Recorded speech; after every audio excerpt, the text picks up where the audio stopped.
ہمارے پاس اگر علم ہوتا تو ہمیں پتا ہوتا کہ ہمیں اس دنیا میں کیسے جینا ہے اور ہم جب اس آخرت میں جائیں گے وہاں ہمیں کیا ملے گا۔ آج علم نہیں ہونے کے کارن ہمارے پاس آنکھ ہاتھ پیر ہوتے ہوئے بھی ہم اپاہج ہیں۔ آج علم نہیں ہونے کے کارن ہمیں دوسروں کا سہارا لینا پڑتا ہے۔ آج علم نہیں ہونے کے کارن ہمیں بلاک تھانہ ہاسپٹل در در بھٹکنا پڑ رہا ہے۔ آج علم نہیں ہونے کے کارن یہ جو نیا قانون ہے ہم روز پوچھتے ہیں بھائی اس اب ہندوستان میں رہنے کے لیے ہمیں کون سا سرٹیفکیٹ دکھانا ہوگا۔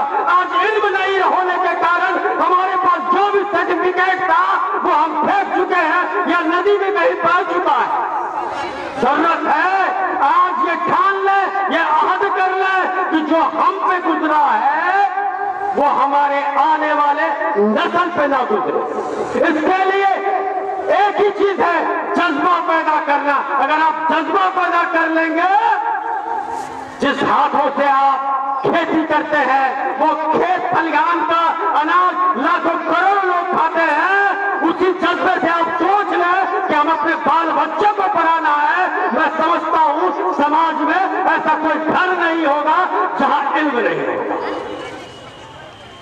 اور جہاں تک ابھی جو موجودہ حالات کا بات ہے میں کہنا چاہتا ہوں آپ کے نمائندہ ہونے کے ناطے ہر پل ہر وقت میں آپ کے ساتھ ہوں۔ ہم ہندوستانی ہیں، ہمارے پروج باپ دادا اسی سرزمین میں پیدا ہوئے تھے اور اسی مٹی میں خاک ہوں گے۔ ہم بھی کہیں نہیں جانے والے ہیں، ہم سب بھی اسی مٹی میں پیدا ہوئے ہیں اور یہی خاک ہوں گے اور ہمارا آنے والا نسل بھی اسی مٹی میں رہے گا اور اسی مٹی میں خاک ہوگا۔